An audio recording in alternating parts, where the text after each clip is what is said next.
Saudara mentua, mengajit ikut pemilihan umum tahun 2020 pertukanya, parti politik berle kepulengka ban bandum syarat administrasi yang kagak atu dalam undang-undang ngon kanun parti politik di Aceh.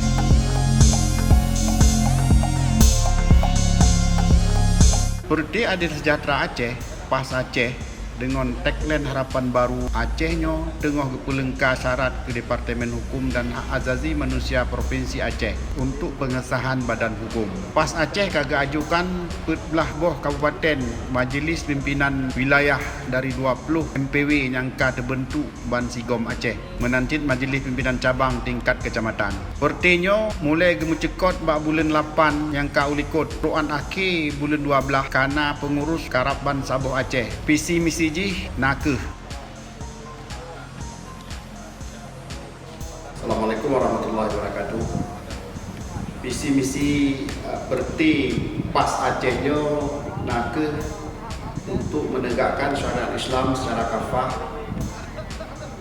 di bawah komando ulama.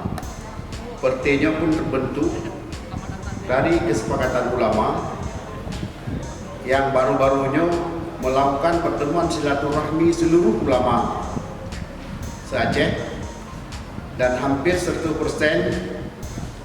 peserta silaturahmi ulama se-Aceh yang dengan tema untuk perbaikan politik di Aceh nakeh menggabung dalam partai PAS Acehnya. Ya, tanya harap ke partainya mendapat dukungan dari pembantu rakyat dan jino dengan tapreh pengesahan badan hukum dari Kumham Aceh yang insyaAllah bandum syarat yang dilakai yang diatur dalam undang-undang kalau tak penuhi.